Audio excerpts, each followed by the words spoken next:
Assalamualaikum warahmatullahi wabarakatuh. Innal hamdalillah nahmaduhu wa nasta'inuhu wa nastaghfiruh wa na'udzu billahi min shururi anfusina wa sayyiati a'malina. May yahdihillahu fala mudilla lahu wa may yudlil fala hadiya lahu. Asyhadu an la ilaha illallah wahdahu la syarika lahu wa asyhadu anna Muhammadan abduhu wa rasuluh. Allahumma salli ala Muhammad wa ala ali Muhammad kama sallaita ala Ibrahim wa ala ali Ibrahim fil alamin innaka Hamidum Majid. Qala Allah Ta'ala fi kitabil karim, a'udzu billahi minasy syaithanir rajim. Walau anna ahlal qura amanu wattaqau lafatahna 'alaihim barakatim minas sama'i wal ard walakin kadzabu fa akhadnahum bima kanu yaksibun. Shadaqallahul adzim. Ma'asyiral muslimin rahimakumullah, usikum wa iyaya bitaqwallah faqad fazal muttaqun. Kama qala Allah Ta'ala fi kitabil karim, a'udzu billahi minasy syaithanir rajim. Ya ayyuhalladzina amanu taqullaha haqqa tuqatih wa la tamutunna illa wa antum muslimun. Hadirin sidang salat Jumat yang berbahagia rahimakumullah. Alhamdulillah kita sudah memasuki bulan Zulhijjah. Artinya sebentar lagi kita akan merayakan Idul Adha. Dan sekian juta saudara-saudara kita yang berasal dari berbagai penjuru dunia akan melaksanakan ibadah haji di tanah suci. Dan setiap kali kita merayakan Idul Adha, apalagi bagi jamaah haji di tanah suci, kita pasti akan teringat kepada sosok manusia-manusia istimewa. Dialah Nabiullah Khalilullah, Nabiullah Ibrahim alaihissalam dan keluarganya. Merekalah yang telah memberikan teladan luar biasa kepada kita tentang bagaimana menjadi hamba Allah yang sejati, tentang keteladanan Nabiullah Ibrahim alaihissalam dan orang-orang yang bersamanya disebut dengan sangat jelas oleh Allah Subhanahu wa taala di dalam surah Al-Mumtahanah ayat 4. Qad kanat lakum uswatun hasanatun fi Ibrahima walladzina ma'ahu. Sungguh telah ada bagi kalian semua uswah hasanah pada diri Ibrahim dan orang-orang yang bersamanya. Uswah hasanah tentang apa? Sekali lagi tentang bagaimana menjadi hamba Allah sejati, melaksanakan kewajiban utama misi penciptaan manusia, yaitu ibadah kepada Allah. Wa ma khalaqtul jinna wal insa illa liya'budun. Taat kepada Allah dengan taat setaat-taatnya. Apapun perintah Allah, meski perintah itu tampak sekilas tidak masuk akal, meninggalkan istri dan anaknya dalam gendongan di satu tempat yang disebut di dalam Al-Quran biwadin ghairi zizara'in. Ini askantu min duriyati biwadin ghairi zizara'in, satu lembah yang tidak ada tetumbuhan. Jamaah sekalian, apa prasyarat dasar untuk tempat itu bisa ditinggali jika di situ ada air? Apa tanda sederhana tempat itu mengandung air jika di situ ada tetumbuhan? Jika di situ tidak ada tetumbuhan, maka di situ tidak ada air, maka sesungguhnya tempat itu tidak layak untuk ditempati. Justru di tempat seperti itulah Allah Subhanahu wa taala memerintahkan Nabiullah Ibrahim alaihissalam untuk meninggalkan istri dan anak yang masih dalam gendongan. Siti Hajar tak habis mengerti mengapa suaminya meninggalkan dirinya. Dia bertanya kepada suaminya, "Aina tadhhab ya Ibrahim? Hendak kemana engkau? Tatrukuna fil wadi laisa fihi insun wala sayun." Engkau tinggalkan kami di satu tempat yang tidak ada seorang pun, tidak ada sesuatu apapun. Atau perintah Allah yang sekilas tampak sangat kejam, menyembelih putranya sendiri. Ismail adalah putra Nabiullah Ibrahim alaihissalam yang sudah sangat lama dinantikannya. Dalam tarikh dikatakan lebih dari 80 tahun. Tapi ketika anak ini sudah mulai tumbuh menjadi anak yang mengembirakan hatinya, sekonyong-konyong datanglah perintah Allah, "Inni ara fil manam anni adbahuka." Jamaah sekalian, tidak ada satu keraguan sedikit pun dalam diri mereka untuk melaksanakan perintah Allah itu. Begitupun pada Siti Hajar. Ketika dia bertanya tentang mengapa dia tinggalkan di tempat seperti itu, jawaban Nabiullah Ibrahim merubah sikap dia. Dia bertanya kepada Nabiullah Ibrahim, "Allah ya'muruka bihadza?" Apakah Allah memerintahkan engkau hal ini, meninggalkanku dan anakmu itu di tempat ini? Nabiullah Ibrahim menjawab, "Iya." Setelah itu kemudian dia mengambil kesimpulan sendiri, "Idzan la yudayyunallah." Jika demikian maka pasti Allah tidak akan mungkin menyia-nyiakan kami. Kisah ini tersebut di dalam hadis sahih riwayat Bukhari. Begitupun juga dengan Ismail. Ketika ayahandanya bertanya, "Fandur madza taro?" Ismail dengan tegas menjawab, "Ya abatif mal ma tu'maru. Satajiduni insyaallahu minas sabirin." Wahai ayahanda, kerjakanlah, laksanakanlah apa yang telah Allah perintahkan kepada engkau. Jamaah sekalian, inilah sikap seorang hamba Allah sejati yang taat kepada Allah dengan taat sepenuhnya, dengan satu keyakinan bahwa Allah tidak akan mungkin mendolimi hambanya. Bagaimana Allah tidak mendolimi mereka, kita sekarang sudah tahu akhir dari kisah itu. Tetapi bayangkan jika kita menjadi Ibrahim, andaikan kita menjadi Ismail atau istri kita menjadi Siti Hajar, apakah mereka tahu bagaimana Allah tidak menzolimi mereka? Mereka tentu tidak tahu. Yang mereka tahu adalah bahwa ini perintah Allah, dan setiap perintah Allah harus kita sikapi sebagaimana disebut di dalam Al-Quran, sam'an wa ta'atan. Innama kana qaulal mu'minina idza du'a ila Allahi wa rasulihi liyahkuma bainahum ay yaqulu sami'na wa ata'na. Sami'na wa ata'na.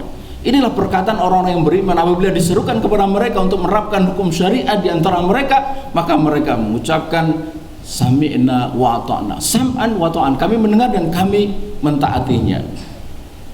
Ya sekalian, sejaralah yang kemudian menunjukkan bagaimana ketaatan itu kemudian membawa keberkahan, sebagaimana Allah Subhanahu wa taala sendiri menyebut dalam hadis qudsi, "Inni utitu raditu." Sesungguhnya apabila aku ditaati maka aku akan ridho. Wa idza raditu baraktu. Dan jika aku ridho maka aku akan memberikan berkah.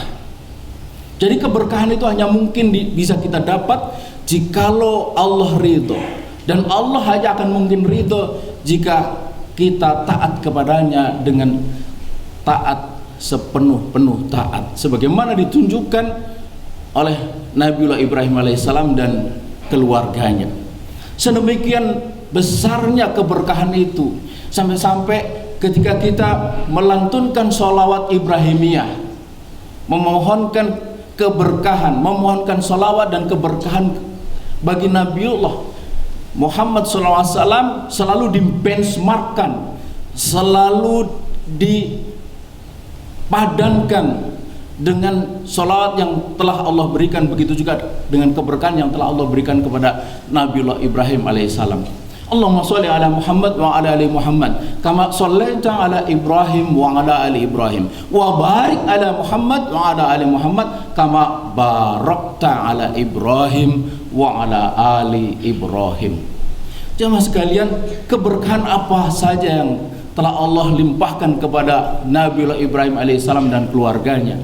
Jamaah sekalian, tempat yang 3.500 4.000 tahun yang lalu tak berpenghuni, tak ada sesuatu pun, tak ada seorang pun, kini menjadi tempat yang sangat dirindukan oleh 1,7 miliar umat muslim dari seluruh penjuru dunia. Siapa saja yang belum pernah ke sana pasti dia punya keinginan sangat besar untuk suatu hari nanti bisa datang ke Baitullah, ke tanah suci. Dan siapa saja yang sudah pernah ke sana selalu ingin datang lagi, datang lagi, datang lagi.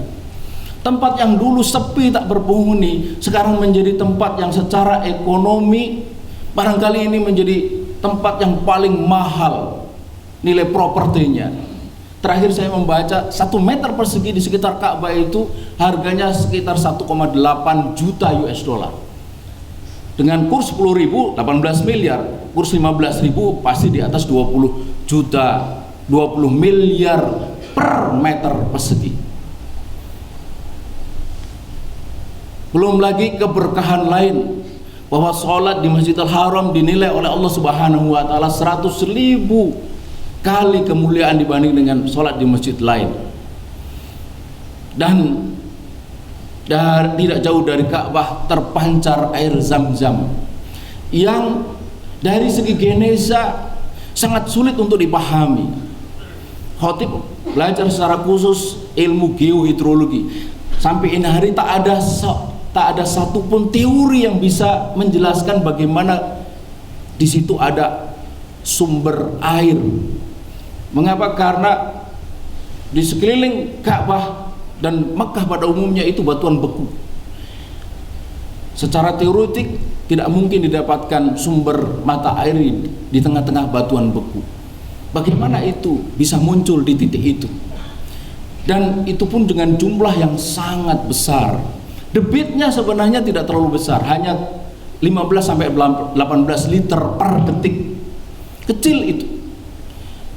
Jauh dibanding dengan sumber mata air yang di sekitar Sukabumi yang sekarang dikuasai oleh Aqua, itu 150 liter per detik. Begitu juga di Boyolali, Cokrotulung itu 150 liter per detik. Lebih besar lagi Umbulan di Pasuruan itu sampai 800, bahkan disebut sampai 3.000 liter per detik. Sumur Zam-Zam cuma 15 sampai 18 liter per detik. Tapi subhanallah, sumur Zam-Zam itu seperti punya natural adjustment. Kalau bahasa anak mudanya, lu minta berapa gue ada. Pernah dilakukan uji pompa, dipompa 24 jam terus menerus dengan debit pompa 8.000 liter per detik.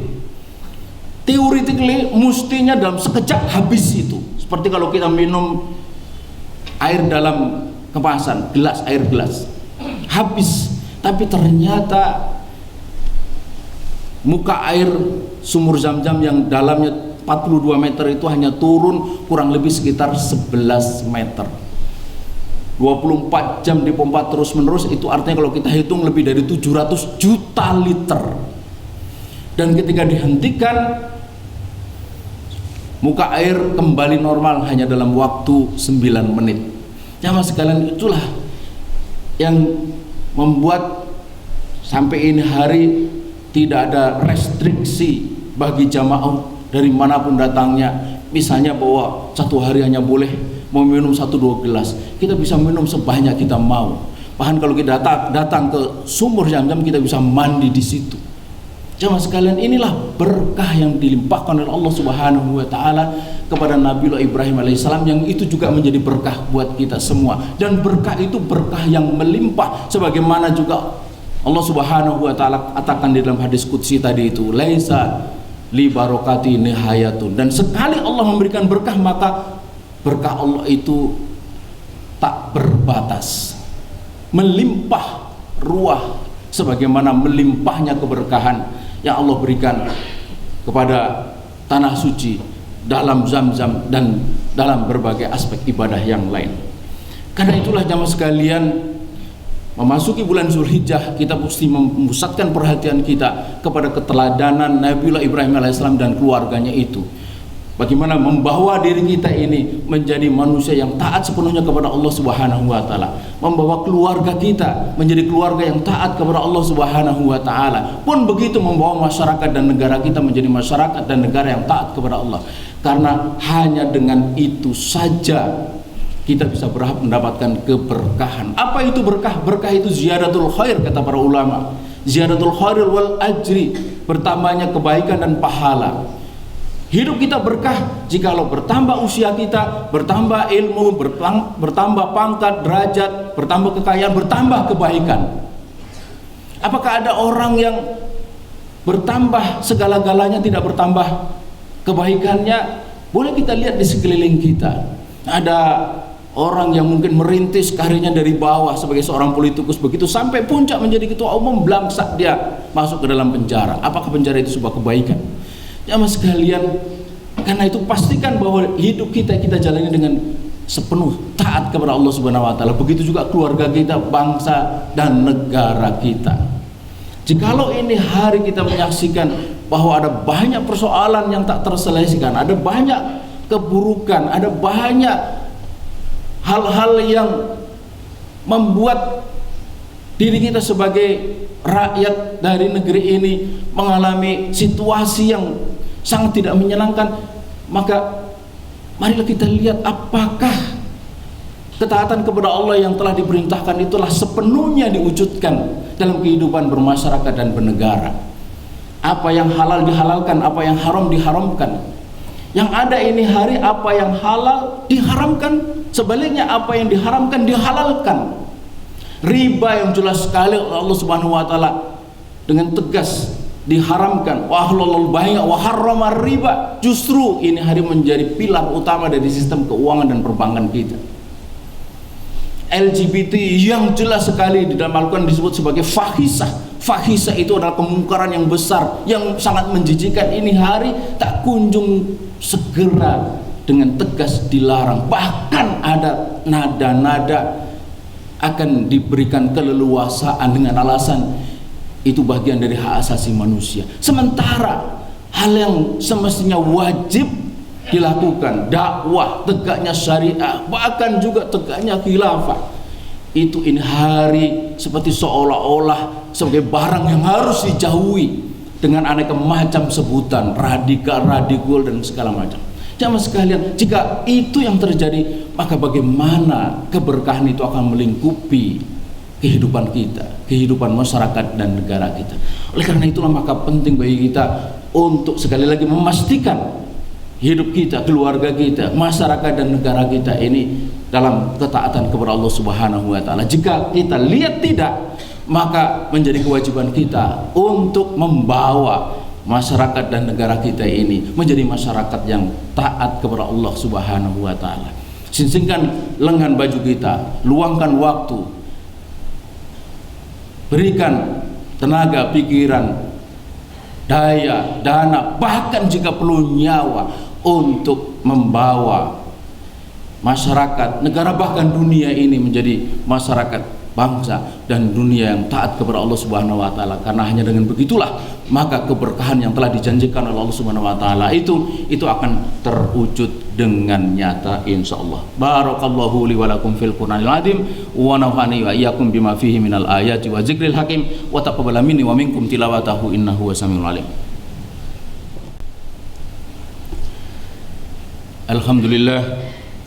Alhamdulillahilladzi hadana li hadza wa ma kunna linahtadiya laula an hadanallah. Asyhadu an la ilaha illallah wahdahu la syarika lah wa asyhadu anna Muhammadan abduhu wa rasuluh. Allahumma shalli ala Muhammad wa ala ali Muhammad kama shallaita ala Ibrahim wa ala ali Ibrahim fil alamin innaka Hamidum Majid. Ma'asyiral muslimin rahimakumullah. Usikum wa iyaya bitaqwallah faqad fazal muttaqun.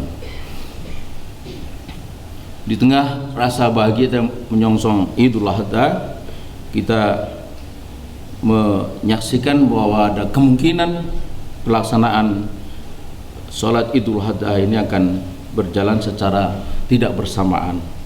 Ada yang tanggal 9, tapi ada juga yang tanggal 10 Juli.